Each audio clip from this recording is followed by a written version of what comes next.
Okay, I think we can start now. Hello, everyone. It's really nice to have you here with us in this interesting webinar hosted by Inteli-Iuris. The topic of today is artificial intelligence and anti-competitive behavior. And well, we have a special guest that I want to introduce to you. After this, I will make a brief introduction of the topic. And after that, I'm gonna ask 3 rounds of questions to our guest in order to know their ideas about the topic. Well, probably I need to introduce myself before all. I'm Rodrigo Alcázar. I'm Commissioner of COFECE, and I'm really glad to have our special guest here. Okay, I think we can start with the introductions. Well, first we have Víctor Manuel Meyer Suárez. Víctor holds a law degree from the Instituto Tecnológico Autónomo de México, by its acronym in Spanish, ITAM, and an LLM from the University of California, Los Angeles, with a specialization in media, entertainment, and technology law and policy. Víctor is General Director of Cartel Investigations at Mexico's Federal Economic Competition Commission, COFECE. He joined COFECE in 2011, and since then he has participated in numerous cartel investigations into various markets, including the licensing of intellectual property rights over music, the transfer of football players, bid rigging cases regarding the public procurement of health products, the airline industry, gas stations, gas distribution, among others.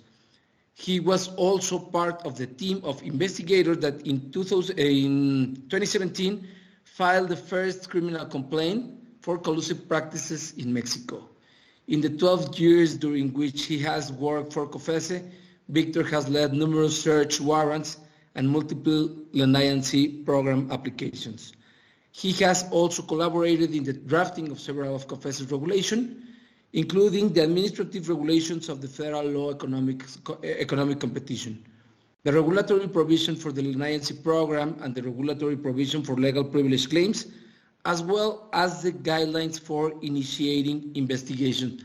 Víctor, thank you for being here. Thank you, Rodrigo. It's a pleasure.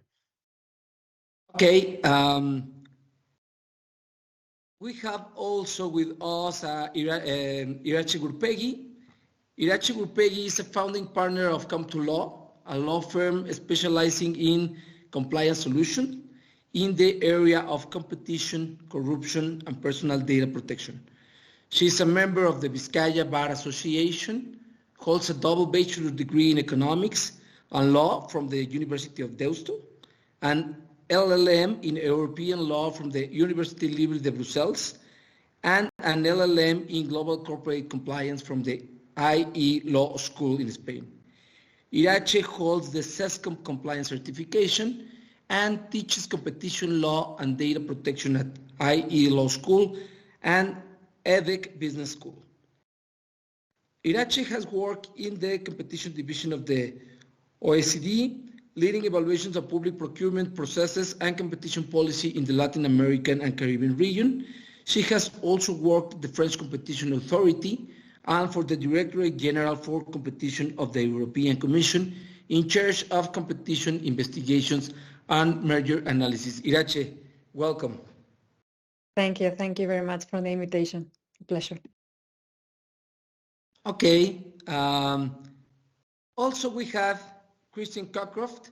Christian is a data, privacy, and regulatory lawyer whose practice spans a broad spectrum of data governance, data regulation, antitrust, privacy, and sectoral, and cybersecurity related work. Christian is versed in a multitude of privacy laws, including GDPR, the PECRs, and related cookie law, and US privacy law, while his wider regulatory experience involves advising on antitrust, data governance, and market access laws, law enforcement access and unlawful intercept, and sector industry-specific laws and codes of practice, including HIPAA, HIPPA, SOX, DORA, ISO Information Security Standards, or ISO Information, I don't know how to pronounce that, and PCI DSS. This mix of experience makes Christian uniquely based to assist multinational organizations in navigating a range of cross-border compliance issues, from implementing global privacy programs and advising on cross-border data breaches, complex strategies or transaction matters, such as outsourcing or digital transformation global, as well as advising on novel or higher risk technologies like MarTech, AI regulation, blockchain, crypto tech, NFTs, metaverse, etc. On the academic side of the profession, Christian holds an MA in competition law and regulated industries from King's College London and has a particular focus on TMT, data, tech, and internet-based regulation and policy. He lectures on the convergence between antitrust and privacy law. Christian has held a number of roles in the industry, including as general counsel, and prior to that, trained and practiced in the Brussels office of a leading U.S. antitrust practice. Christian, thank you. You're welcome. Thanks, Rodrigo, and good afternoon from the UK. Good afternoon for you. Okay, well, as I said, I will make a brief introduction of the topic, artificial intelligence and anti-competitive behavior. After that, we will have three rounds of questions for our guests. The first round, we have 10 minutes per speaker, but it's flexible. The second and third round, we have 5 minutes per speaker. And after that, we will have concluding remarks of every speaker and also from me. So this is the structure of the webinar. So I will start with the introduction. Okay, what is artificial intelligence? AI is generally considered a computer science discipline that aims to develop machines and systems that can perform tasks that require human intelligence. Everyone is talking now about artificial intelligence as it's a really powerful tool. And there are various types of AI, including machine learning, deep learning, and generative AI. The first one, machine learning, uses examples of input data and expected output data to continuously refine itself and make decisions without the need for specific programming through a multi-stage sequence of instructions. So, machine learning uses examples to repeat orders, okay? This is probably the main idea of the machine learning is capable to repeat, okay? Examples of this type of intelligence are spam filters, automatic translations of voice, text, and image recognition. Deep learning is a field belonging to AI whose objective is the study and construction of computing systems capable of learning from experience. This is probably the main difference with machine learning. Machine learning is capable to repeat, and deep learning is capable of learning from experience. Deep learning is likely inspired by some principles of functioning of the animal brain. And third type is generative AI, generative artificial intelligence. And this type of AI allows machines to create new content instead of simply analyzing or manipulating data. So, as you can see, these types of artificial intelligence are more complex. Machine learning is easier because it only is capable to repeat.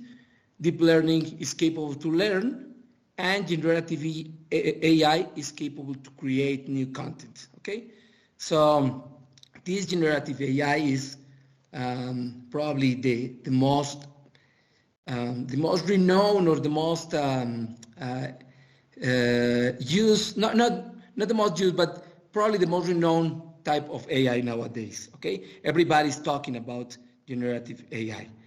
AI can generate content such as text, photos, audio, or video that sometimes cannot be distinguished from content created by humans. But what is the role of AI in competition policy?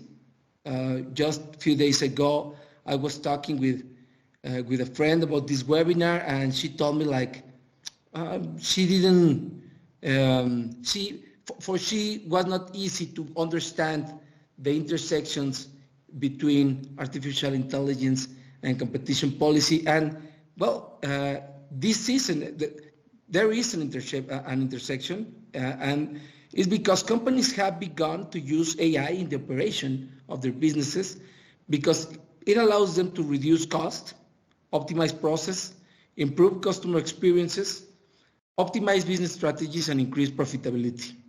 I mean efficiency, right? And in competition policy, we are thinking and analyzing the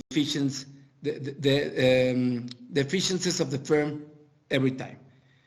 AI has the potential to improve competition by establishing the marketing target audience and faster reactions of competitors to price changes, resulting in greater competition, lower prices for consumers, and better services for customers.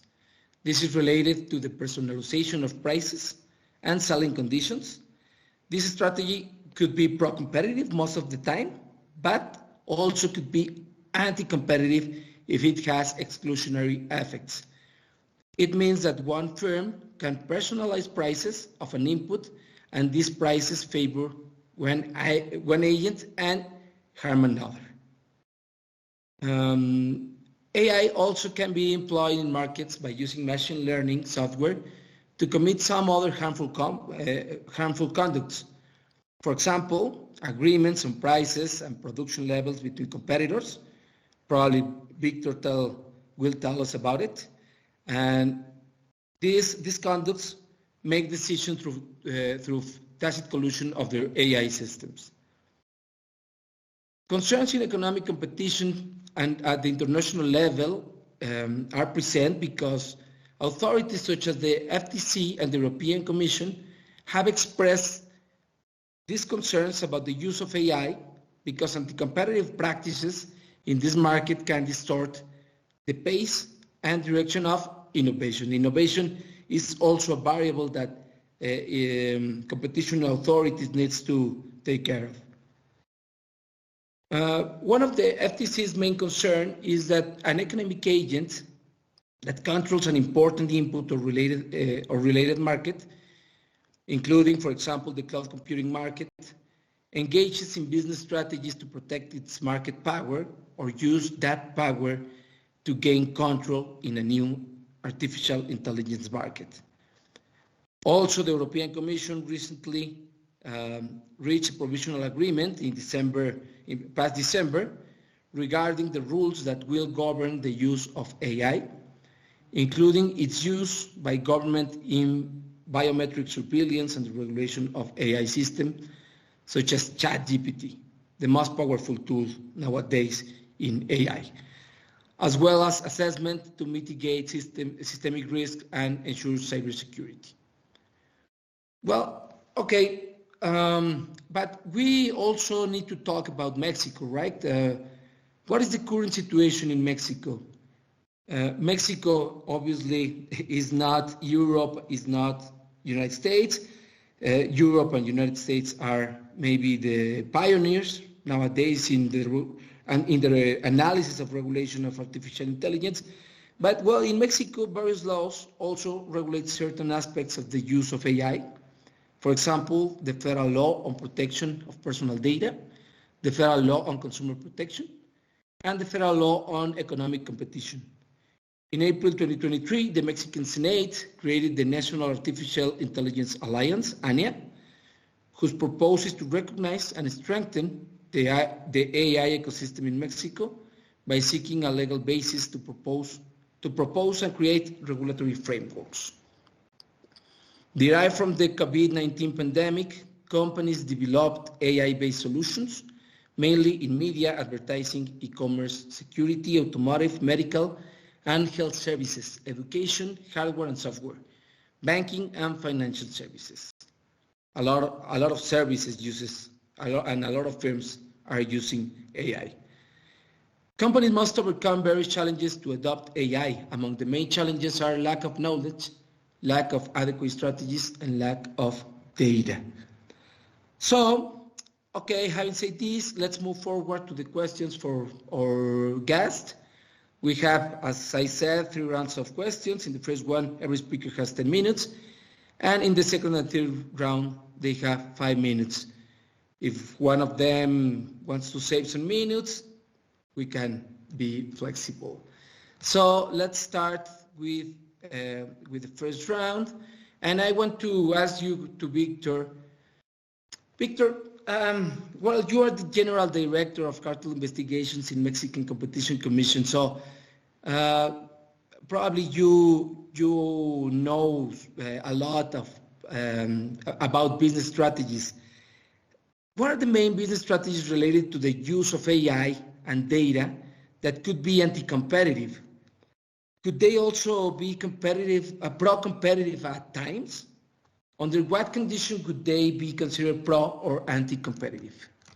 What do you think, Victor? Thank you. Well, thank you, Rodrigo, for your question, and thank you for organizing this panel. It's certainly a great opportunity to talk about this exciting topic.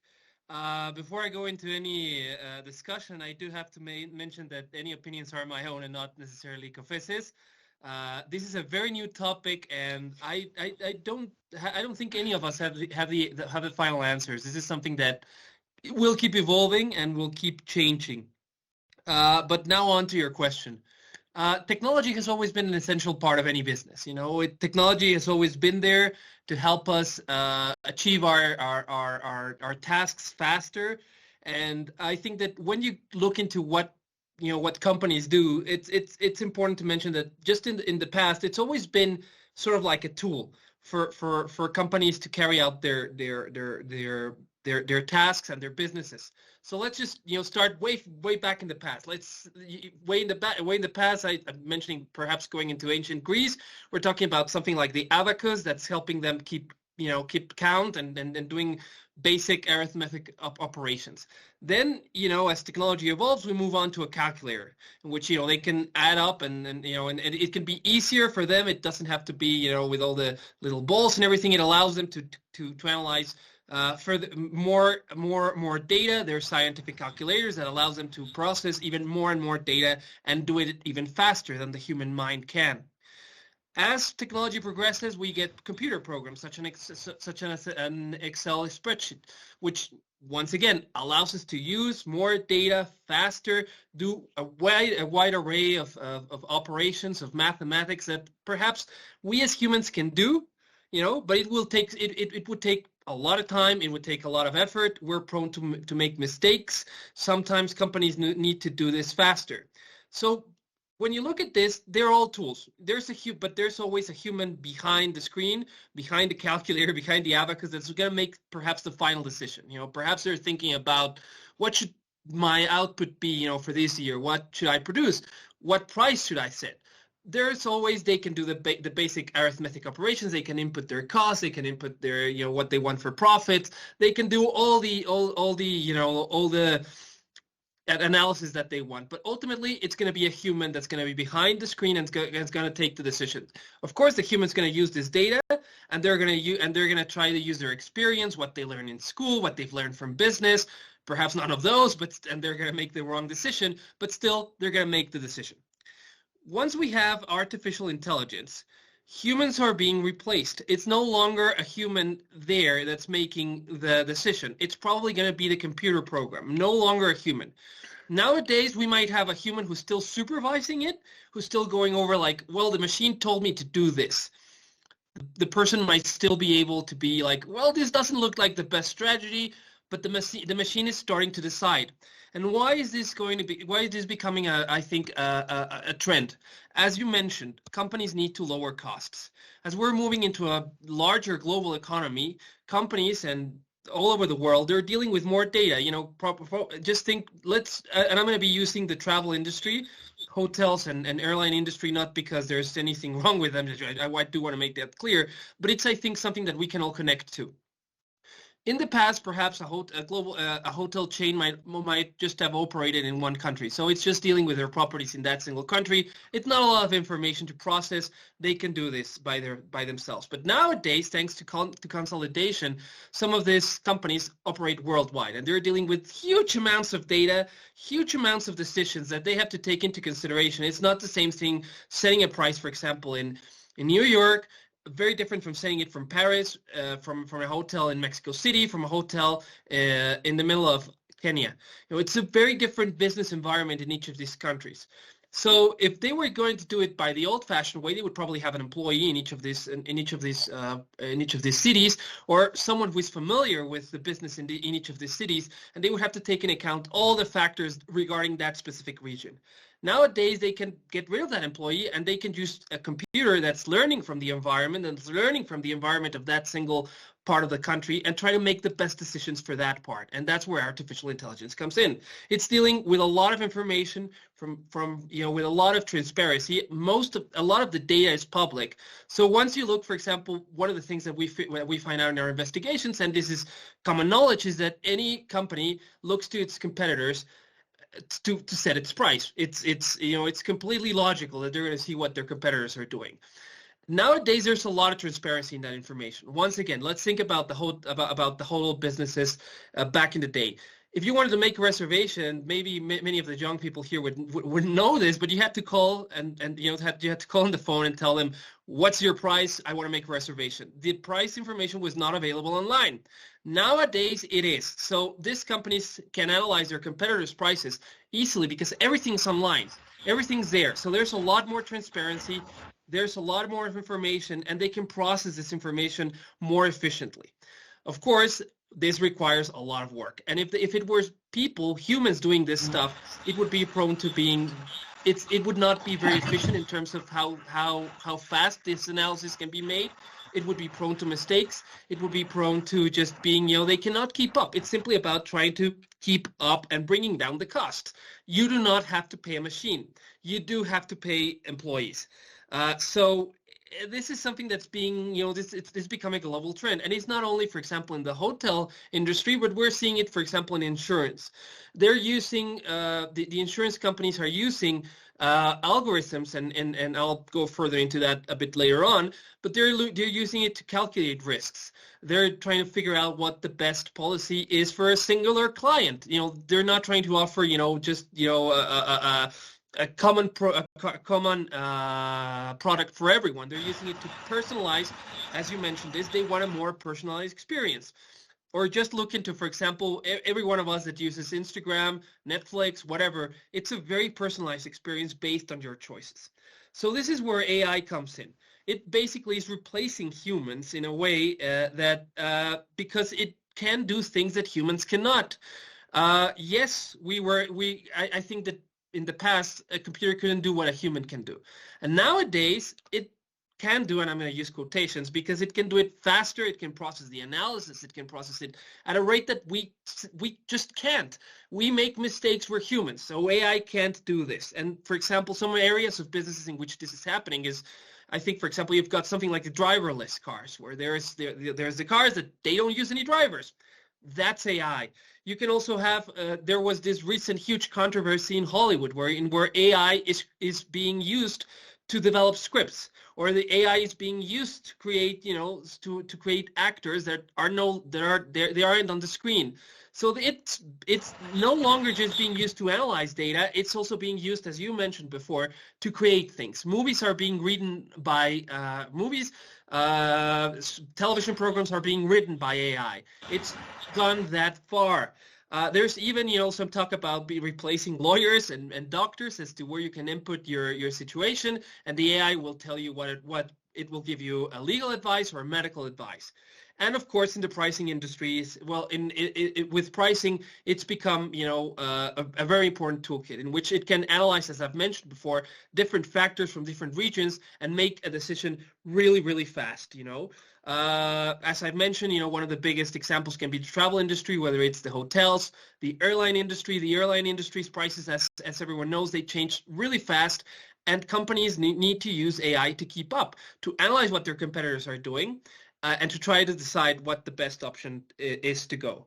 There's also the chance of inputting factors which can allow the AI to predict what the best outcome can be. For example, they use this when they're trying to set up the prices for crops, or what the optimal amount of supply is going to be. So this AI can actually make predictions, not necessarily predict the future, but make, use all the factors and try to come up with the best decisions. And this is all done through the use of algorithms. Algorithms, and just, to be very, very quick with this, it's a series of steps in order to achieve something. So a cooking recipe can be an algorithm. But what computers can do is that they can carry out multiple steps, really complex steps, really, really fast, and do it at the same time, multiple processes that we as humans simply cannot do. And of course, what the algorithms are going to be using is that they're going to be using all the data that we input there, and they're going to try to come up with the best results that we can. So that's basically the way that companies are using AI nowadays.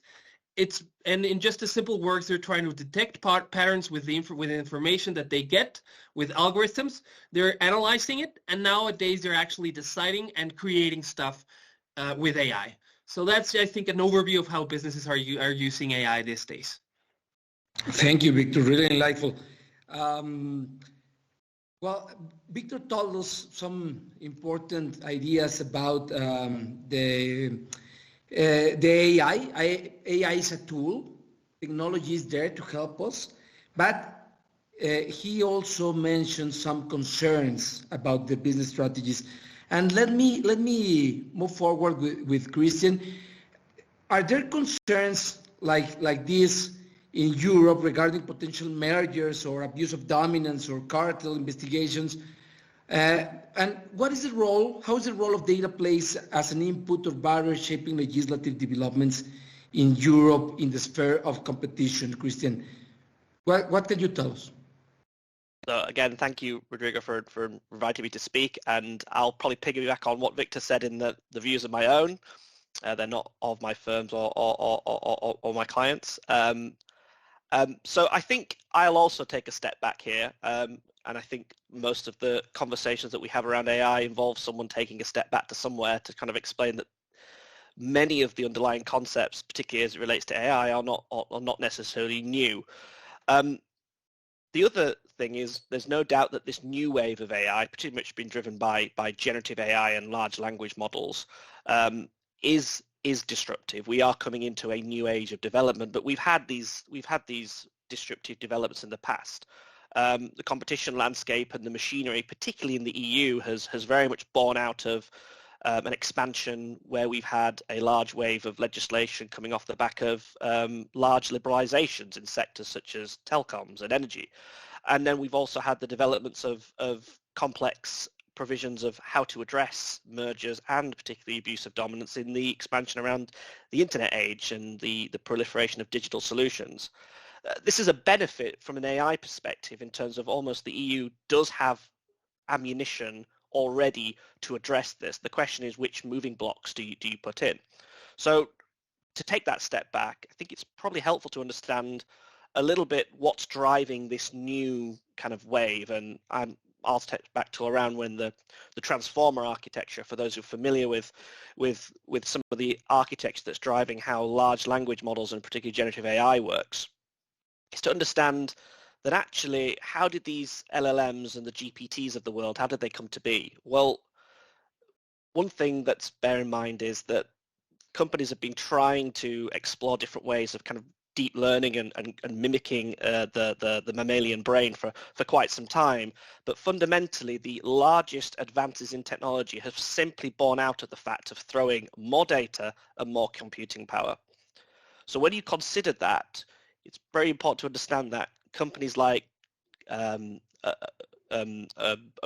with the founder of GPT, are spending up to millions of dollars a day, $1 million a day, just running their systems.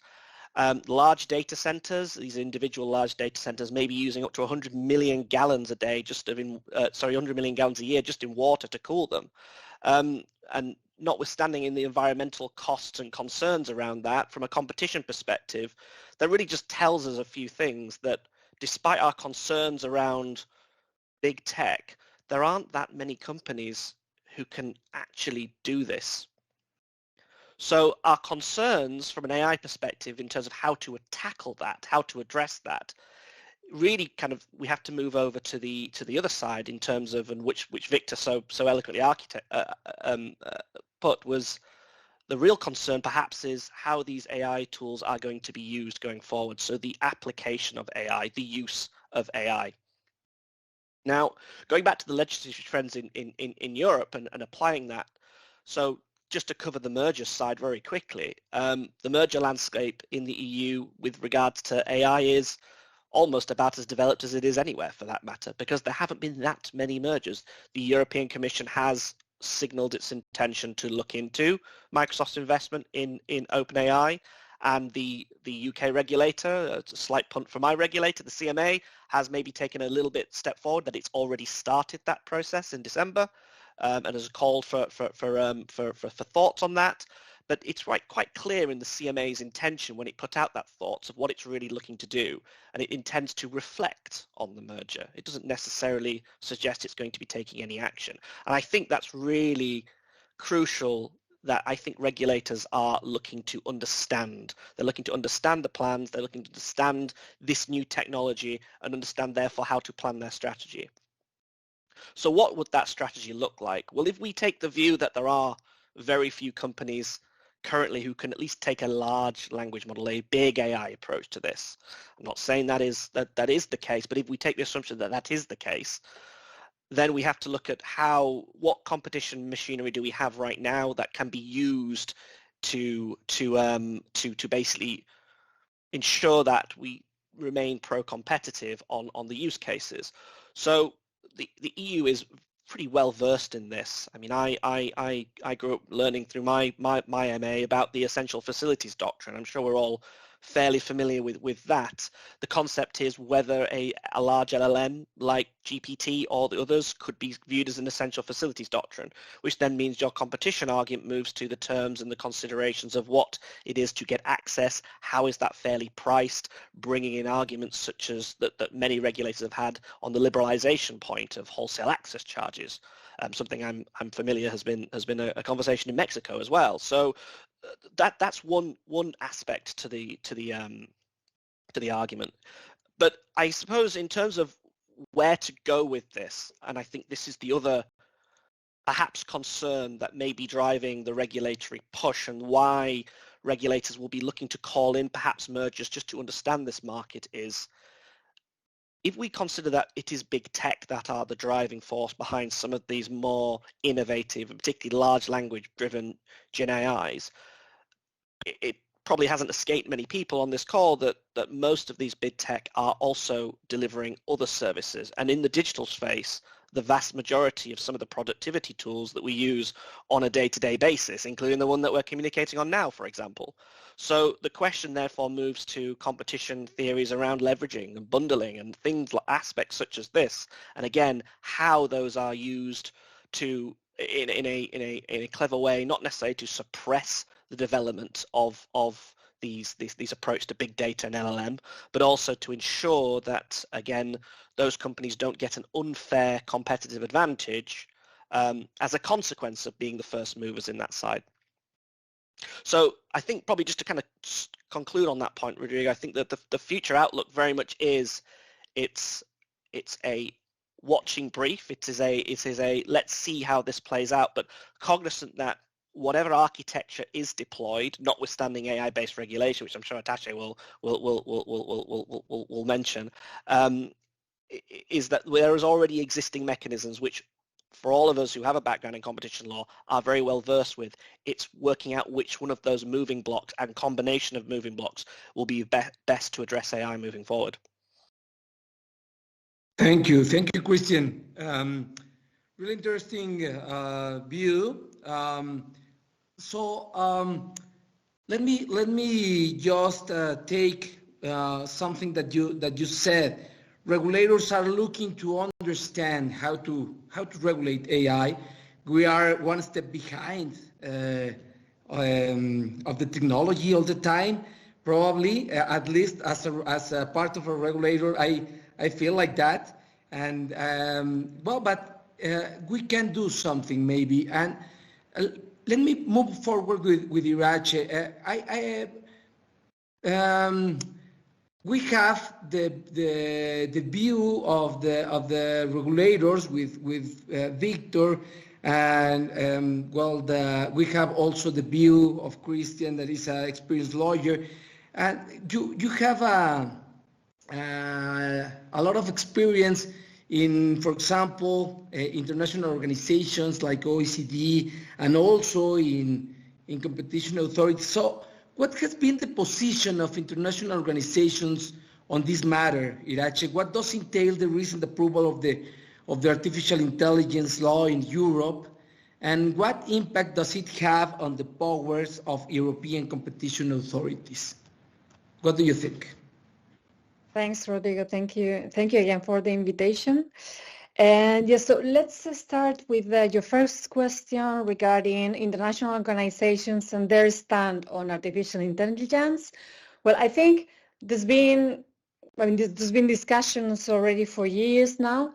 Not many, but perhaps 4 years, 5 years. Okay, there is an agreement among international organizations that artificial intelligence is here and is going to stay, okay?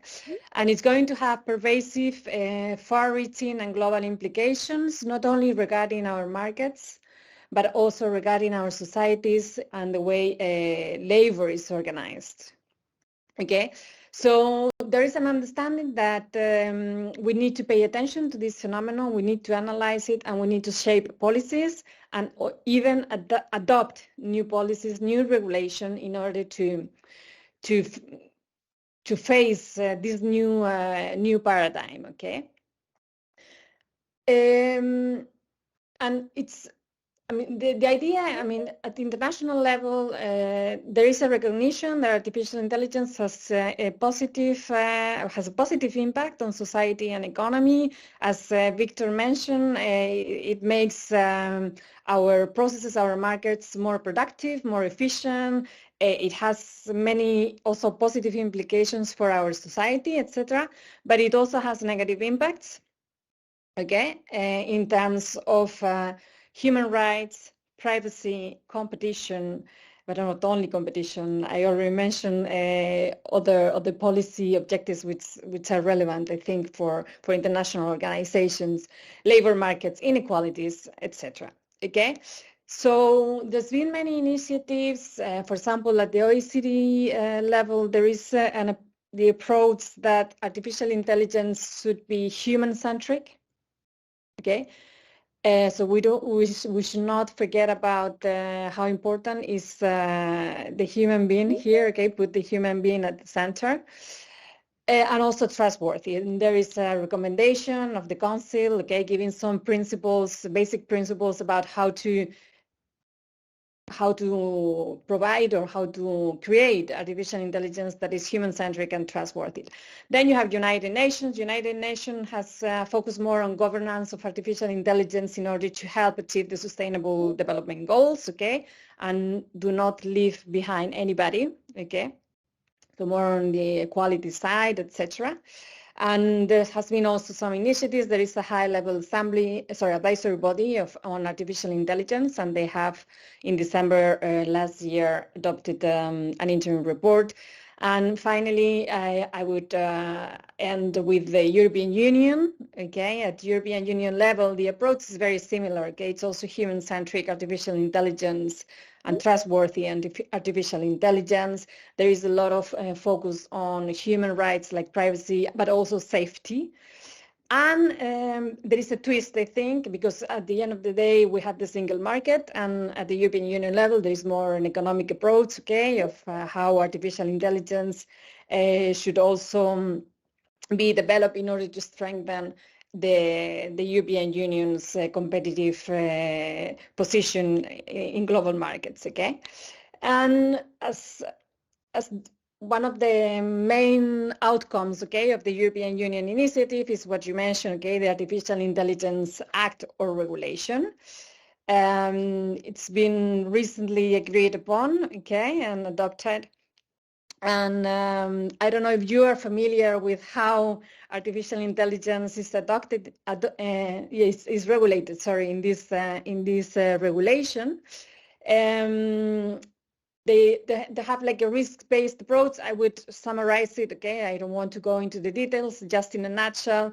They have a risk-based approach on regulation, so they have defined different categories of risks, 3 actually. So you have minimal risk artificial intelligence, okay? It's artificial intelligence that doesn't imply many risks, okay, for society, economy, etc. Like, for example, artificial intelligence enabled spam filters. And for this, there's no regulation. I mean, on a voluntary basis, perhaps companies would decide to create code of conduct, but there's no regulation. Then you have high risk artificial intelligence that, of course, it's regulated, and you have very specific requirements in the regulation for this high risk artificial intelligence. Examples of high risk is, for example, artificial intelligence that is used in critical infrastructure like water, gas, etc., or in medical devices, or to determine, for example, access to education institutions, or even in recruitment processes, okay? The artificial intelligence used in recruiting processes.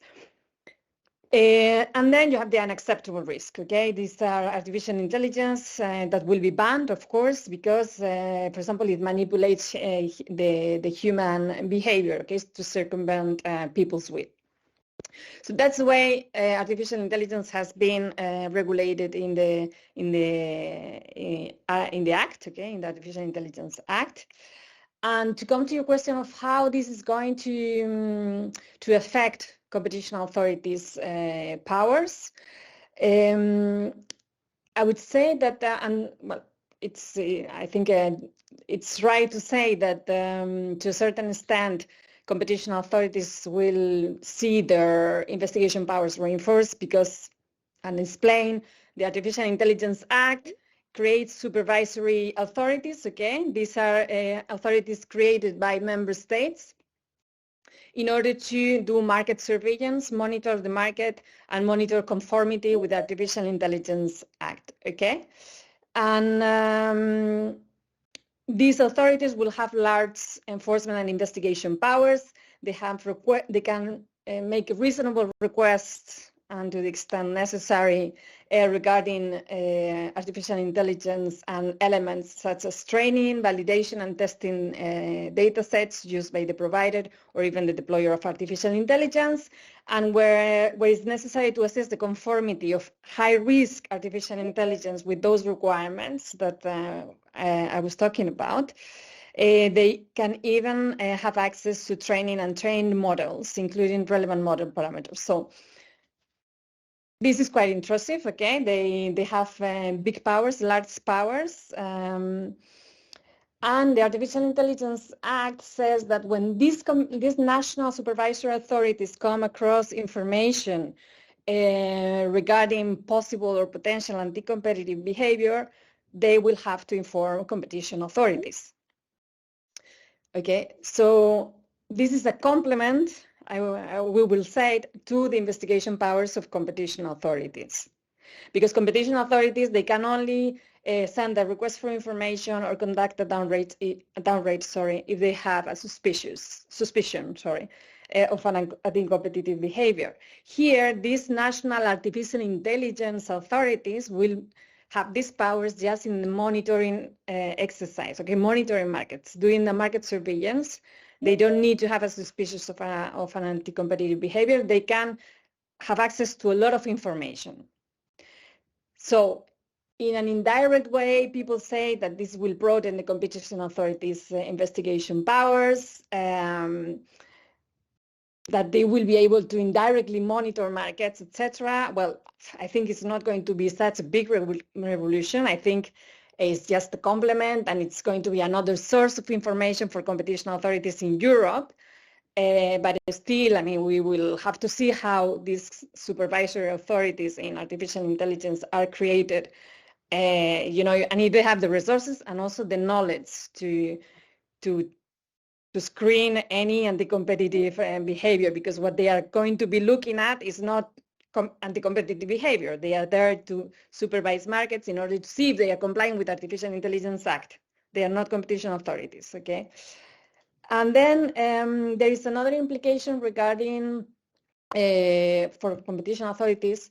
When competition authorities are using artificial intelligence in order to screen and detect, for example, anti-competitive behavior. Okay, we know there are some competition authorities, not all competition authorities, but some of them, they are already developing data analytics. They are developing investigation tools based on artificial intelligence in order to detect cartels, etc. Okay, and under the Artificial Intelligence Act, this kind of artificial intelligence systems that are used by enforcement authorities are considered high risk. So the regulation, all the requirements of the Artificial Intelligence Act applies to these kind of tools, only when they are used for the detection or prosecution of criminal offenses, okay? And then you all know that at European level, it depends on which member state you're talking about. Anti-competitive behavior is considered a criminal offense or not, but still, I mean, if you use this kind of tools to prosecute cartels and in your country is a criminal offense, then you will have to comply with Artificial Intelligence Act. And then regarding transparency obligations, there are transparency obligations, sorry, because I don't want to to take much of your time. No, it's okay. It's okay. 1 minute more. Yes, okay. No, I just wanted to finish with the transparency obligations imposed by the Artificial Intelligence Act, and how this information may be to a certain extent sensitive and thus facilitate collusion and even targeted abuse of dominance, okay? This can, of course, I mean, the exchange of this kind of information or the anti-competitive effects of this exchange could be outweighed by safety reasons, and this is a discussion also that is going on at the European Union level. Well, Iratxe, really interesting points. Let me just take some ideas that I really like. Put the human being in the center. You said this is. I think it's important. We are thinking sometimes in robots and in the movies, and we have a lot of fear about the human being is not in the center, and the regulation needs to be needs to have a risk-based approach. Minimum risk, no regulation, medium risk, some regulation, and unacceptable risk, banned activity. I think this is really enlightful. Regulation is not equal for every activity of AI. Victor, let's go with the second round of questions. Well, Iratxe told us about some challenges for authorities, but what is your view on this? What challenges do authorities face? For example, you in COFECE and the area that you are the head of an area. What are the challenges that you are facing, and what role will AI play also as a tool for competition authorities, as a good tool, for example, in the sense of regulatory technology, RegTech? I think you probably know something about it. Yes, I think that as I've mentioned before, I think that AI brings a lot of benefits in order to the public. It can bring a little bit of more competitiveness. So, for example, a client might, a consumer, if you want to check your options, it's way easier now. You don't have to call every single hotel. You don't have to call every single airline. You can get, the information right there. You can compare prices. There's a lot more transparency going on with AI. You can even get a little bit more of a personal experience. However, it can also facilitate a bit of cartels. And let me, in traditional cartel theory, transparency plays a double-edged sword. From one point of view, yes, it can help consumers and it can help them be more, stronger. They can take better decisions and thus they can, make better decisions. But from the other side, as long as there's more information around the market, it's easier for members of a cartel to supervise each other and then sanction each other. However, the big point in the past was that it's not as easy to supervise your fellow cartel members. It's a bit difficult because there's a lot of information. Not every single market had information that was publicly available, and it was also very difficult for members of a cartel to take measures in order to punish a member of the cartel that might have deviated from the agreement. Simply because, once it took time for them to realize that this person had deviated from the agreement, and then it would take time to take set measures in order to punish them. AI makes this completely irrelevant right now, because they can figure this out extremely fast and they can punish them extremely fast.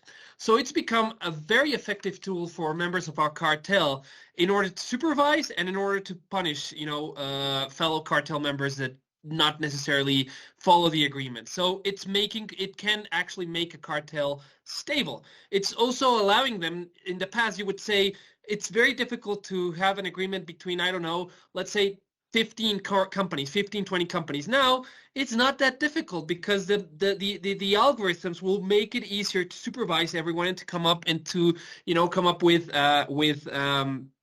more efficient results for the cartel. This is one of the concerns, that cartels might be using them as a tool in order to make them more stable. But there's also the option that there's going to be some tacit collusion going in there, where there's a lot of signaling. And we've seen some glimpses into some of these cases, perhaps not in Mexico, but around the world, where you have systems that have information where, one of the companies raises prices, the other one is well aware that what they're doing is perhaps a signal, and they take this into consideration. And the signaling can be extremely fast. It doesn't have to be done. And this is also one of the good things that for cartels is that the algorithms and AI doesn't necessarily leave a trace. So this is going to become a huge challenge for competition authorities, in which, previously we go into emails, WhatsApps, or even written communications. Here, it's going to be through the algorithm. So there's going to be tacit collusion. It's going to be 24/7. All the days. There is not going to be. Computers do not rest. So that's going to be a big issue there. And there might even there might even be some cases where there's actually no human behavior involved. Well, the algorithm, depending on how advanced it is going to decide that the best option in the market is to communicate with another algorithm from the competitor's company and come up with an agreement. And perhaps even the companies might not be aware of this. This is certainly, it sounds a little bit like science fiction, but it can happen. And when you go into that, it's going to be, is there a collusive agreement? Well, they're communicating between each other, but is there consent? That's going to be a big question. Is there a consent between, the algorithms where the company is well aware of this? We're going to be seeing a lot of cases where we might need to use the hub and spoke theory. I'm going to be talking about one of them a little bit further on, but it is a challenge. But it's also big opportunities, I think, for competition authorities that they might use this tool to detect, cartels. As they're using it supervised, we can use them as well to use all this public information that's at hand to detect anti-competitive behavior. So it's going to be a matter of escalation in which, companies are using them. We have to use it, but we have to, I think that's the most important part, trying to use it responsibly. And we're going to have to come up with, we're always going to be lagging behind. I think that society is going to be lagging and we're going to need to adjust quickly. But it's something that as long as we keep on sight and we know that it's a matter that we have to talk about, it'll work out. Thank you, Victor. Really, really, really good points. Let me just take some of them. WhatsApp chats, prices. The competitors are aware of your prices. So I think probably we can put some other topic and here, and is privacy. And I want Christian. I think Christian can tell us some important topics about privacy, because sometimes we want more privacy, right? But probably in some other times, regulator needs not that much privacy, because we need also to identify cartels and to identify anti-competitive behavior. So, Christian, how do you envision the future relationship between privacy and competition in the context of the digital economy and artificial intelligence? Thank you, Rodrigo. So I think unusually for a speaker, I think I'll probably start by just my view on what the answer is. And the answer is they will converge. They are already converging, but they will converge. I could foresee a point in the not too distant future where antitrust and privacy have to be considered, at least in the context of personal data, one and the same. So from a privacy perspective, what are the key issues for privacy in the context of AI? These are issues right now. These are issues that predated again the proliferation of generative AI tools, but essentially these ideas can probably be roughly bucketed into three areas, which is concerns around the use of personal data, personal information, call it what you want, to train the model. So how has the AI learned what it has learned, relying on people's data? How those models came to be, and I say that's very important to kind of pick up on what Iratxe was saying, was that the AI has some very strong, the EU has taken some very strong stances on certain use cases for AI, which just are not compatible with the democratic and social economic norms of the European Union. The biggest example for that is the prohibition on the use of AI for social credit score monitoring, which is something that's a practice that does take place in certain countries around the world and is not acceptable in the EU. However, these models don't necessarily exist in the EU. These models, as I said, they're a creature of big tech. So it's entirely foreseeable that a big tech company could, not necessarily respecting rules in one jurisdiction, have its models trained on data that it would never be able to use in another jurisdiction, train the AI, and then use that learned AI in respect and apply for other purposes. There's a question about whether that's acceptable. And of course, the main driving concern is once you have the model, how do you apply that model, the actual fundamental use cases?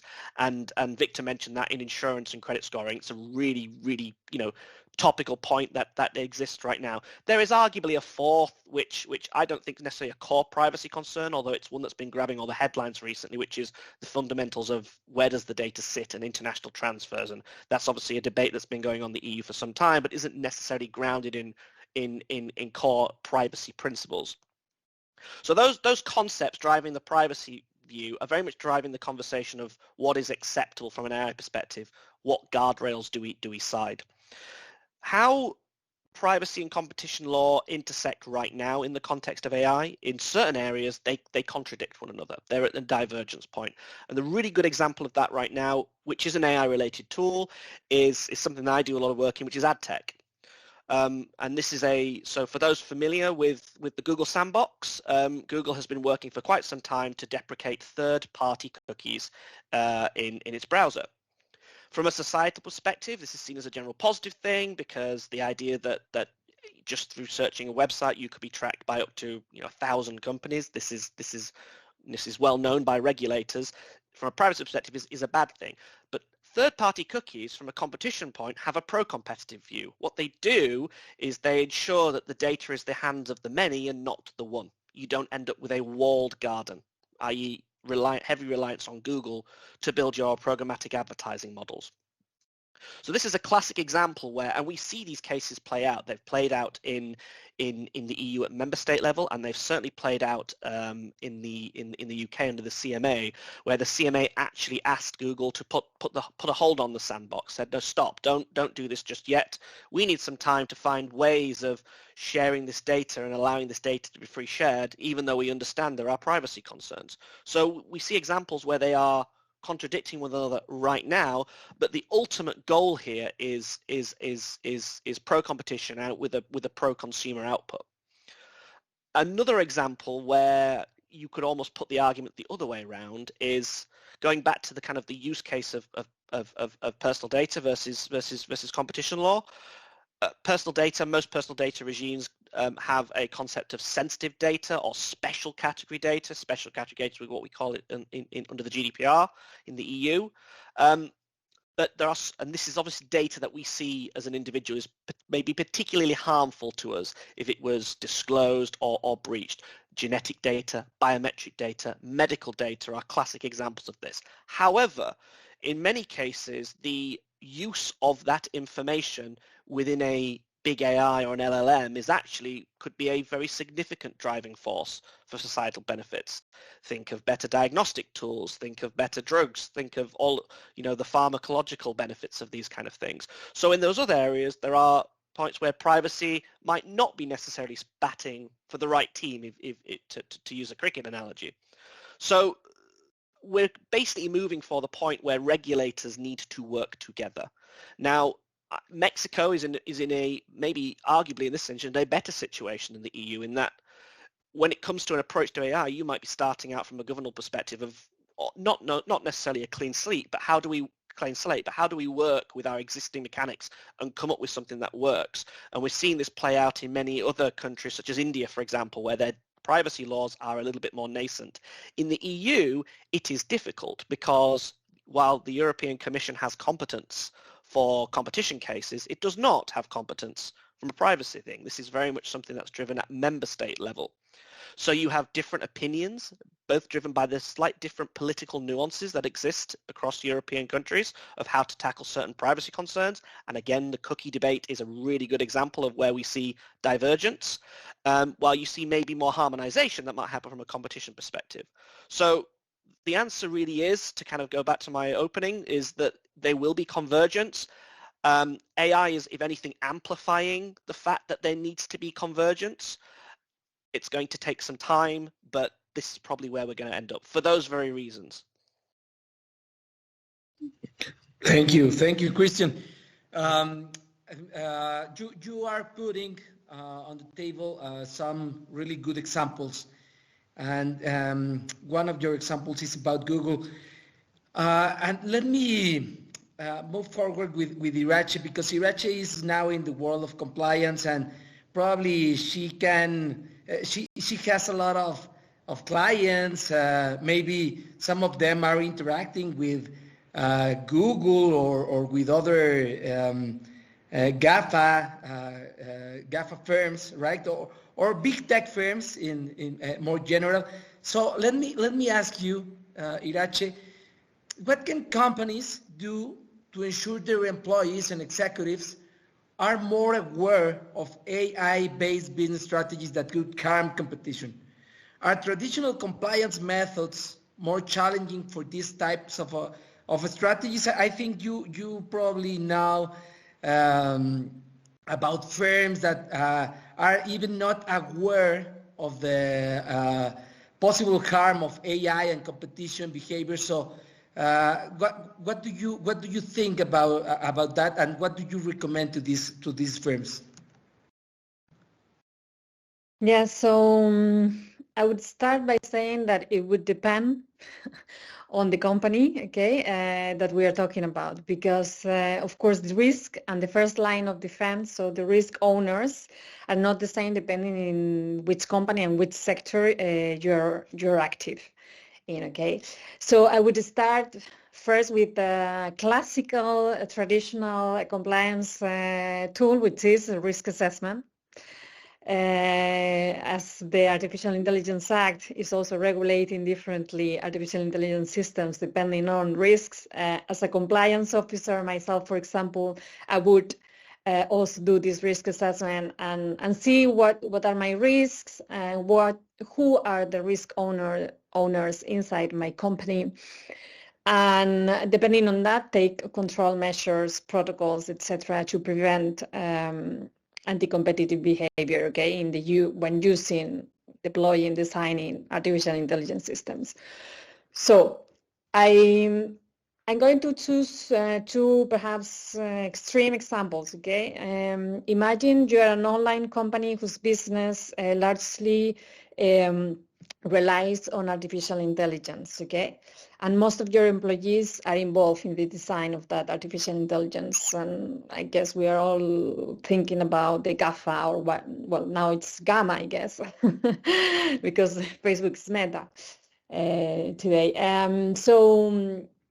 In these kind of companies, if I was a compliance officer or a lawyer advising the compliance officer, I would make sure that those employees or those engineers designing artificial intelligence get some training and are aware of the possibility that those artificial intelligence, depending on how we design it, would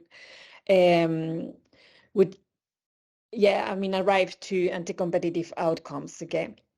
And not only competition. I would also train those engineers on privacy, etc.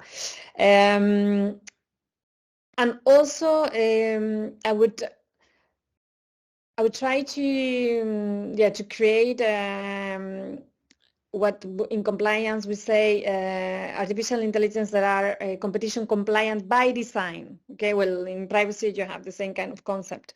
So at the inception of the artificial intelligence system, when you are designing it, etc., I would make sure that compliance legal is to a certain extent involved in that design. And post-design, what I would do in this kind of online companies, I would try to conduct algorithmic audits, okay, to check that actually my artificial intelligence is not resulting in anti-competitive behavior.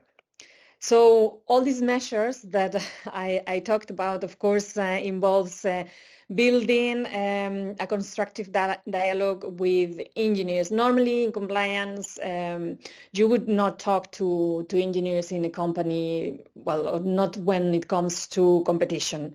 I mean, if you do compliance in competition in traditional companies, and I'm going to talk about traditional companies, a traditional model, you would talk to salespeople, okay? Now, as a compliance officer in these kind of companies, you will have to talk to data analytics. So I think it's a big challenge for compliance, because you need to also, have in your compliance team people that know about compliance, but also regulations, etc., but also a little bit about data analytics, which I guess it's not easy to find this kind of profiles. And then in more traditional business models, okay, where you may use artificial intelligence for price determination or for market intelligence, okay, market monitoring, etc., that most of the time will be outsourced. Perhaps what I would do is that I would try to focus on due diligence. Okay, if you outsource, if you buy this artificial intelligence from a third party, I would try to make sure that there is a thorough due diligence done on this artificial intelligence. Okay, that the company is using. Trying to make audits, perhaps algorithmic audits also on this kind of artificial intelligence, making sure that, we are going to talk about this US case on the price determination of hotels, etc. But, there is one, due diligence, one of the measures could be checking that your software provider is not developing the same model for your competitors also, okay? These kind of things that you can do as a traditional company using artificial intelligence systems. Well, some ideas. I don't have a solution. Good ideas. And also compliance can also use artificial intelligence inside the company to run and screen what's going on. Yes, it's a tool, no? It's a good tool or bad tool depending on your use. Okay, thank you, Iratxe.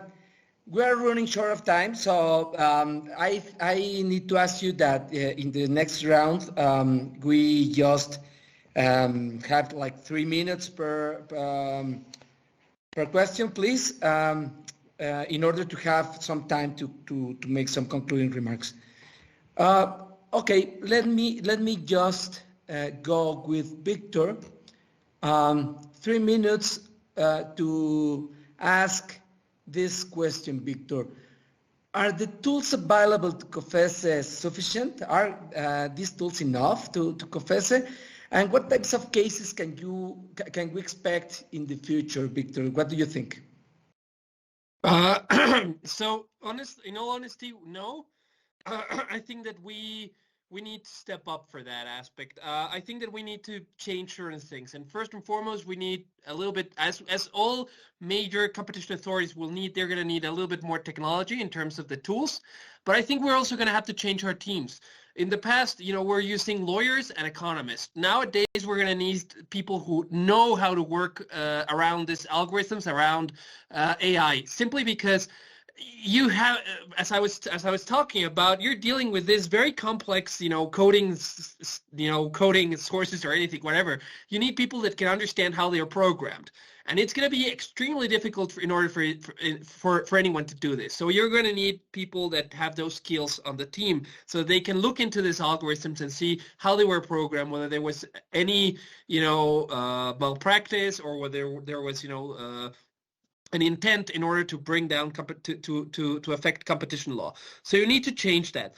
We also might need to change our legal framework in order to start working, to make it a little bit more easier to go after tacit collusion, or even in cases where you have as I mentioned, the algorithms colluding between themselves without anyone knowing. Maybe some sort of strict liability policy where, if you do this, you're responsible for what you're doing with implementing algorithms, but like using dangerous machinery. That's a strict liability theory. You can use that. That would be interesting. We would also have to look into who's liable. Their algorithms are being programmed by people all over the world. Some parts of the codes are being, mixed up by they're being used, especially when there's some sort of like open AI where everyone's using part of the code. So you have to look into who's liable and who's not. So I think that just as an example in terms of the cases that we're going to bring, there recently was a case regarding the hotels in Las Vegas in which there was someone, it wasn't brought by the DOJ, it was, I think, a private plaintiff, but it was more about they're colluding themselves into how they're setting the prices for the hotels. They were using a third party in order to exchange information, and the court in November basically said that the plaintiff was not able to prove this, and it didn't say that it wasn't collusion. It was rather, you weren't able to go as far. So this is just, because they weren't able to prove that there was an agreement to use this company in some sort of hub and spoke scheme. So just, instead, I'm not getting into a lot of detail into that case, but just to some of the lessons that we're going to have to learn is going to be looking into third parties. It's not just going to be, two competitors communicating between each other. It's going to be more about hub and spoke. It's going to be more about tacit collusion, and it might even go even further as to, being just about the whole investigation, analyzing what the hell this algorithm is and how does it work and what was it programmed to do. Were there any safeguards in there? Who did this? What did that? So it's going to change the whole scope of an investigation, just to be a little bit glimpse into the future. Perfect. Thank you, Víctor. Christian, what is expecting you in the UK regarding this matter? Do you anticipate binding regulation, for example? Or what are the UK authorities doing doing something in this matter, in these markets? So I think I probably answered that question in kind of two ways. I think there's a political ambition driving this as just as much as there is already, do we have or can we tweak what we existingly have? So the UK has not gone as far as the EU has in terms of having a standalone piece of AI regulation just at this stage, but then has all the existing mechanisms which I've referred to a number of times throughout this discussion around. We have the UK GDPR, which we are considering tweaking and updating. We obviously have competition mechanics, and the other thing to bear in mind in the UK is that from someone who had a background in and worked in Brussels, you heard the the DG comp say jump and your response was how high. That's not so much the case in the UK. We have other powerful regulators in the CMA. Our Financial Conduct Authority, for example, is very strong, as is our telco regulator, Ofcom. So they're all doing stuff in that area, mostly down the guidance route at this stage. That being said, the UK government put out its position on what it intends to do in AI.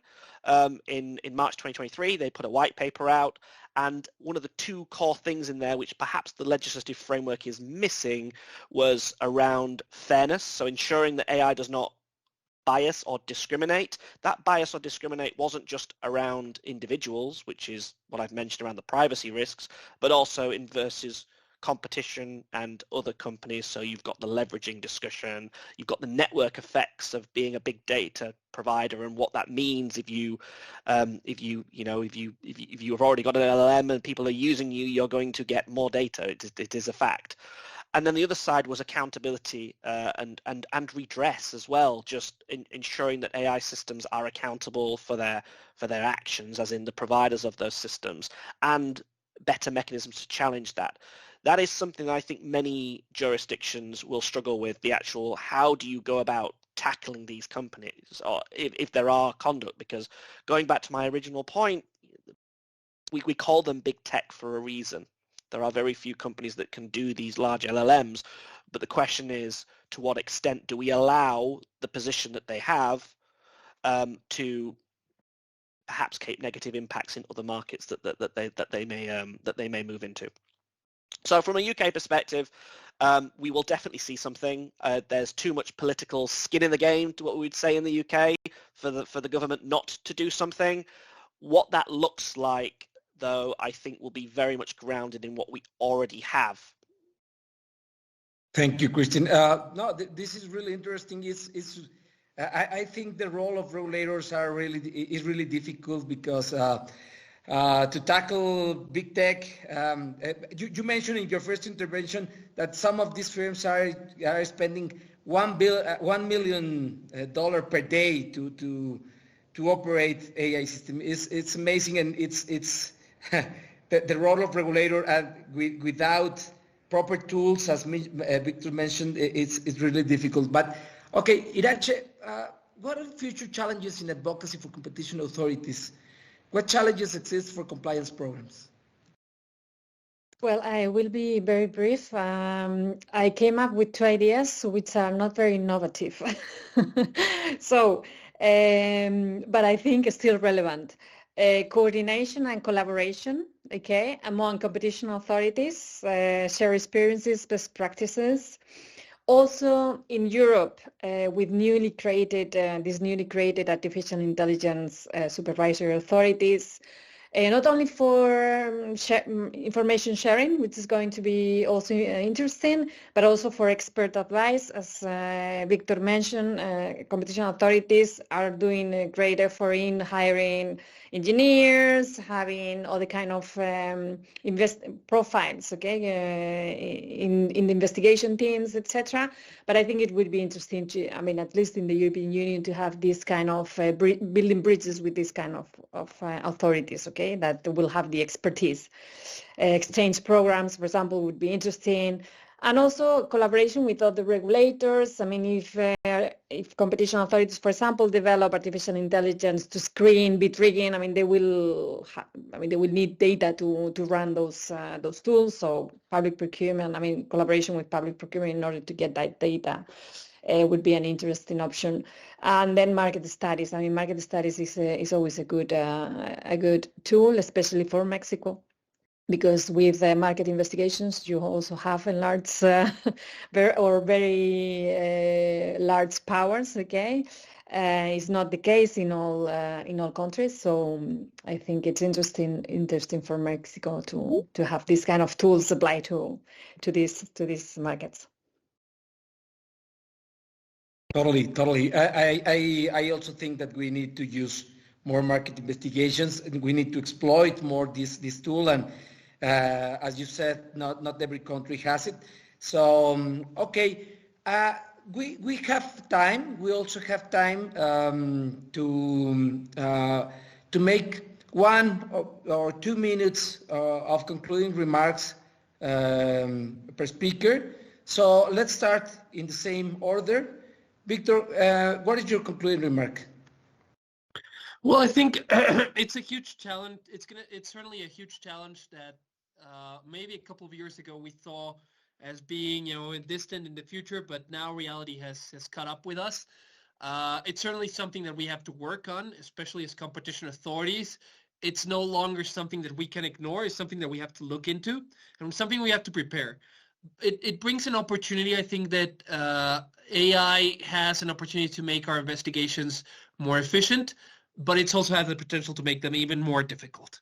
So it's something definitely that we have to look out. It's an opportunity to really sit down and define what our policy is going to be. But I think that it cannot be defined, it's the competition policy. As we've heard today, we have to deal with human rights, with privacy issues. It's going to be a whole legal framework that we have to work within. I think that that's one of the big parts. And I certainly think it's going to change the way that we all work. It's not going to be, all about legal issues, economic issues. It's going to bring a certain more. It's going to force us, every single one of us that works in this field, it's going to force us to go beyond our sort of comfort zone and get into certain things that maybe when we decided we want to study economics or law, we were not, we were like, I'm not into computers. Well, now we're going to have to be. And it's not going to be just for competition authorities. It's going to be worldwide. So I think that we have some tools in terms, at least from the legal perspective, that we can use to analyze this. I sort of like the strict liability perspective, but it's certainly something that we have to analyze holistically, and not if we do it just from the competition side, it's not going to work. It has to take into account certain other factors that are as important. And I certainly agree with Iratxe that you cannot ignore the human perspective. I think that that's the most important one.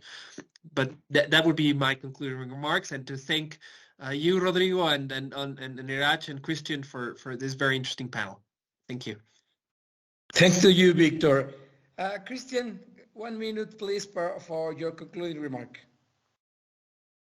So I think that the core point here is on some of the points I mentioned, that there's going to be harmonization, not just in terms of regulatory approaches from competition to privacy to consumer and the like, but there also perhaps needs to be a harmonization from amongst at least leading economies and others through international organizations such as the OECD on other things. Those other things being that things like where to draw the line between a balance between innovation and regulation, and that the answer to those questions might not be so straightforward in the AI context.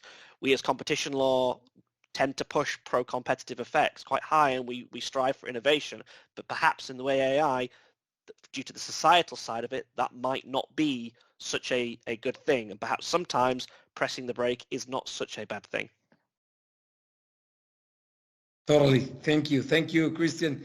Iratxe, 1 minute, please, for your concluding remark. Yes. Well, just to add up to what Víctor and Christian said, and this last remark from Christian also, it's true. I mean, I think here the implications are huge in terms of human rights. It's very important to have this in mind, okay? Artificial intelligence should be human-centric. I think this is important.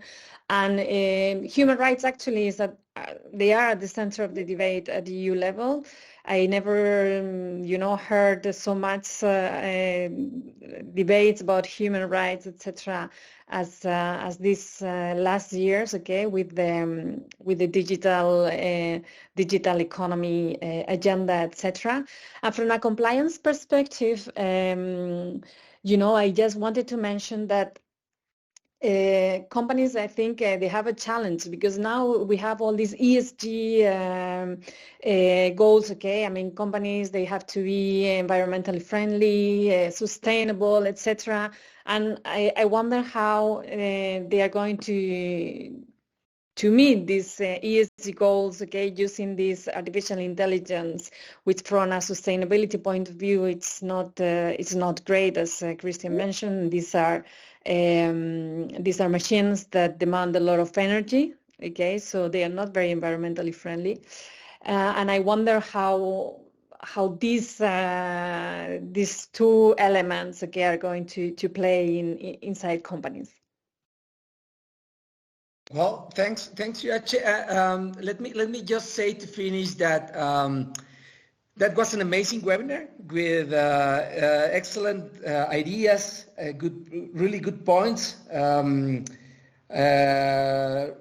Our guest, our special and honored guest, and I am really sorry that we don't have more time to answer questions from public, but maybe they can send to us and we can send to you, to our guest. And let me just finish the webinar with my concluding remark. Well, I would say that artificial intelligence is being used more often nowadays. Every day we're using AI, from automatic translations and spam filters, simply works, to ChatGPT, for example, from answering simple emails to analyzing complex financial information, or even in medical aspects that we can save lives. Artificial intelligence is helping us to solve a lot of things that some decades ago were unimaginable. In this sense, artificial intelligence is a beneficial tool for our societies, and we must take advantage of it. But we cannot forget that, like in any other tool, can be used for bad purposes. Our guest told something about it. And between them are anti-competitive practices. In my opinion, AI needs to be regulated, but probably with this centric, human being-centric perspective, as Iratxe said, as we regulate in the past other tools like internet or TV. But not any regulation is good. A bad regulatory framework could be even more harmful than any regulation at all. Mexican regulators need to be aware of the regulatory experiences in other pioneer countries like UK, for example. Christian told us a lot about it. And be smart to take what is useful and what to leave, okay? In that sense, this type of conversations and forums are needed because we need more debates and more deliberations about this important topic, which is in our near future, and because of that is shaping our present. So this is it for today. Thanks a lot to everybody for joining us, and we're expecting to see you in one of the next webinars of Inteli-Iuris. So goodbye. Thank you very much. Goodbye. Thank you, everybody. Thank you. Bye-bye. Thank to you. Goodbye.